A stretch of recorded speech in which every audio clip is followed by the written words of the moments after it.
Nay? Nay, anong ulam natin?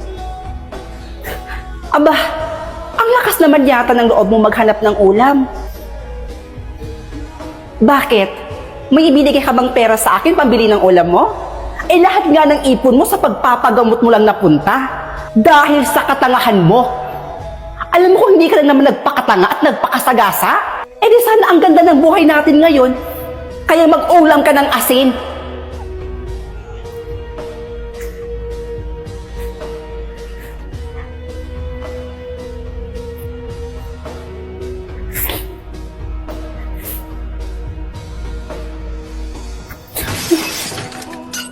Ano na naman ba to? Nakabasag ka na naman? Nay, sorry po. Sorry po, hindi ko po sinasadya. Araw-araw na lang, Jasmine. Halika nga rito. Ikaw na lintik na bulag ka. Aray ko. Lahat na lang ng bagay dito nababasag mo. Nay, ang sakit po, Nay. Aray ko po. Aray ko, Nay. Bitawan niyo po ako, Nay. Nasasaktan po ako.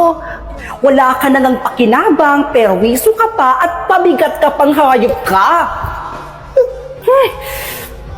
Buisit! Kahit kailan talaga, perwiso talaga yung dala ng bata niyan dito. Hay nako. Kayo naman kasi, Nay, nagpapaka-stress pa dyan sa bulag na yan. Alam nyo, kung ako sa inyo, iwanan nyo siya dun sa kalsada. Doon sa malayo, sa malayong lugar, kung saan pwede siyang mamalimos. Ewan ko na lang talaga kung makabalik pa yan dito. Nay, saan po ba talaga tayo pupunta? Kanina pa po kasi tayo lakad ng lakad eh. Pagod na po ako. Oh, nandito na pala tayo. Ay ko. Oh, itong lahat ng gamit mo. Dito ka lang ah. Bakit, Nay? Saan po kayo pupunta? So, hindi naman lang yung sinabi ko. Dito ka lang at wag na wag kang aalis dito. Naiintindihan mo? Babalikan kita kaagad. O sige, Nay. Antayin ko po kayo dito. Bumalik po kayo kaagad, Nay, ha? Sige na.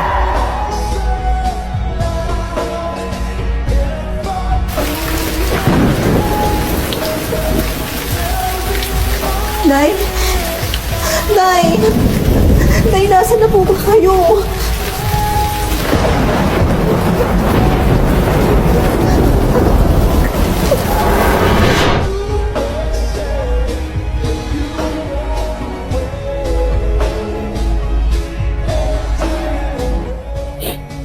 Buti na lang at nakita ako ng mama mo. Dahil kung hindi, hanggang ngayon, palabi-labi pa rin ako sa kalsada. Baka hanggang ngayon, hindi ko alam kung buhay pa ba ako.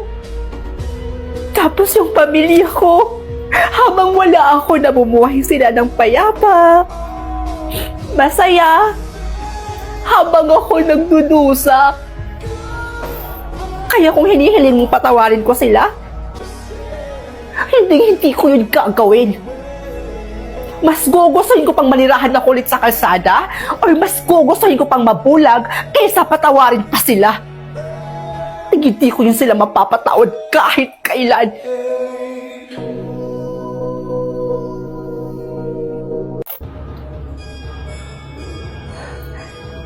Grabe, ang ganda. O, Mayan, ang dalaga ni Berto. Hello po, tita. O, halika na, iha. Pumasok ka na dito sa loob. Halika, sumunod ka. Sige po.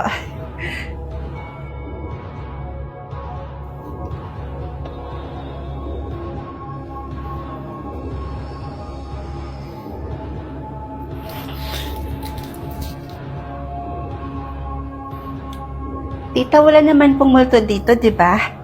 Ay naku, walang multo dito sa pamamahay ko. At kung mayroon man, ako na ang kusang umalis. Takot din ako sa mga multo-multo na yan. Kaya halika na, pumasok ka na, at ililibot pa kita dito. Mag-enjoy ka sa bakasyon mo, ha? Halika na. Sumunod ka sa akin. Ang laki ng bahay, tita. I wonder kung nasan yung kwarto ni Papa nung mga binata pa sila. Bakit? Gusto mo ba doon ka na lang matulog? Pwede po ba? Pwede. Pwede naman, Iha. Tsaka, nalinisan ko na rin naman yon. O, sige po.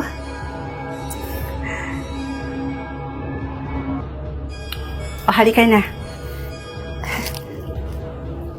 O, sige na, Iha. Maiwan na muna kita dito. At magluluto muna ako doon ng merienda natin. Pabaka na rin maya-maya. Sige ho, tita. Bababa rin po ako maya-maya.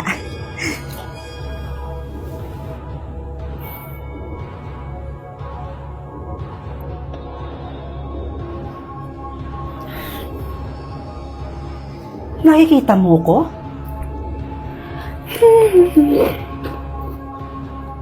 Nakikita mo ba ako?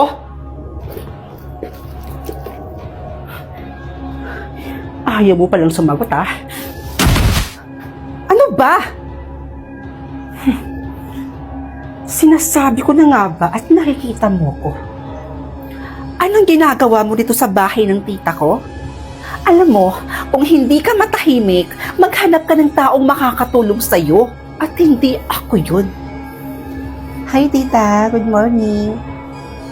Uy, Iha. Gising ka na pala. O, mag-iisang linggo ka na dito.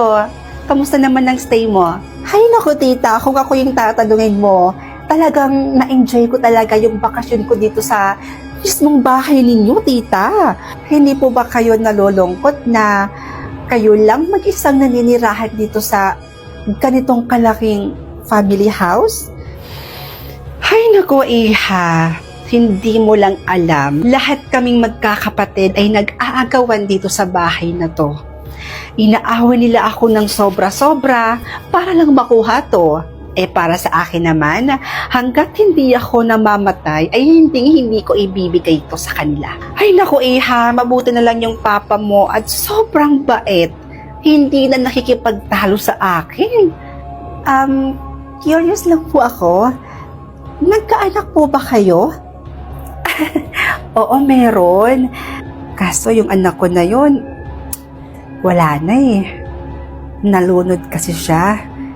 Nagkatuwaan kasi sila ng mga barkada niya noon na maligo sa ilog. Kaya itong anak ko, hindi siya kaagad nakaahon. Kaya ayun, yun din ang ikinamatay niya.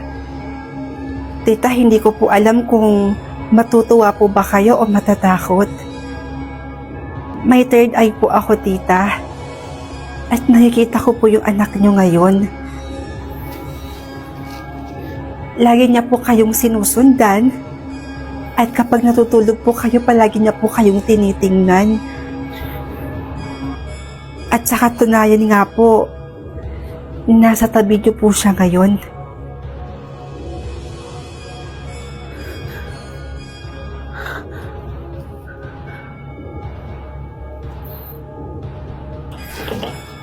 Tita?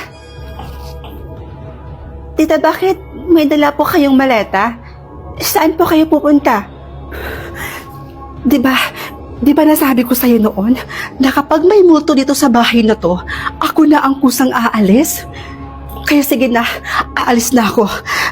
Ikaw bahala kung mag-i-stay ka pa dito sa bahay na to. Kaya kung ako sa'yo, umalis ka na rin dito. Sige na, baka masundan pa ako ng multo na yan. Aalis na ako. Tita! Hindi pwede to. Hindi.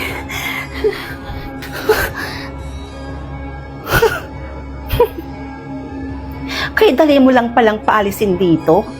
Di mo man lang ako pinahirapan. Hello pa? Successful ang plano. Napaalis ko si tita mo rin. Kaya pwede na tayong manirahan dito. Tsaka sa inyo naman talaga tong bahay na to, di ba? Kasi dapat nasa bunsong anak na lalaki na pupunta ang family house. Kaya pumunta na po kayo dito lahat. Yes, lahat-lahat dahil tuloy na ang ating plano. At anong plano?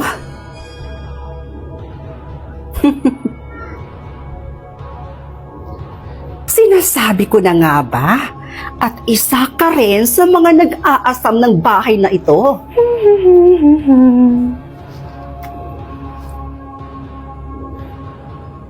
Hindi ka multo? At naniwala ka namang uto-uto ka?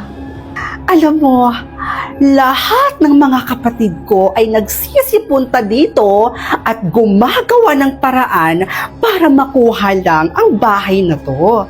Pero gaya nga ng sinabi ko, hanggat hindi pa ako namamatay, hindi ko to ipipigay. Magpakumbaba naman kayo sa mga kapatid nyo, tita. Tsaka isa pa, sa bunsong anak na lalaki naman talaga napupunta ang family house at hindi sa'yo. Ano yun? Nagpakahirap ako sa ibang bansa para lang ma-renovate itong bahay na to, tapos sa kanya lang mapupunta? Sa inyo mapupunta? Talaga ba? Eh di sana pinabillboard mo. Huwag ka mag-aalala dahil papunta na dito ngayon yung pamilya ko at sinisigurado ko sa inyong dalawa na mapapalayas kayo dito. Yun ay kung makakalabas ka pa dito ng buhay.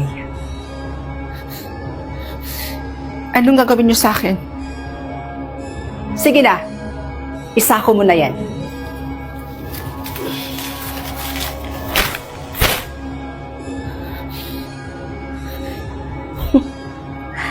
Ready ng sako.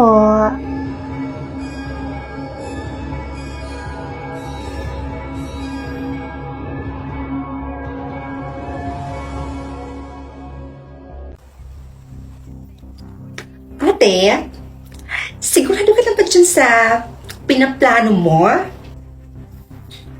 Celine, kung hindi tayo gagawa ng paraan, itong hasyendang to, mapupunta lang to lahat kay Jami.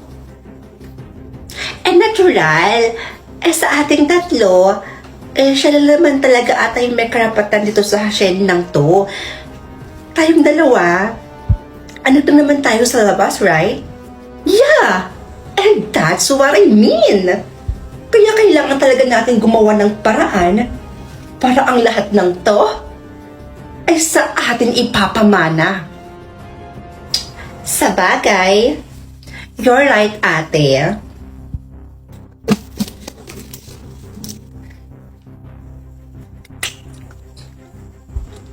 Jami,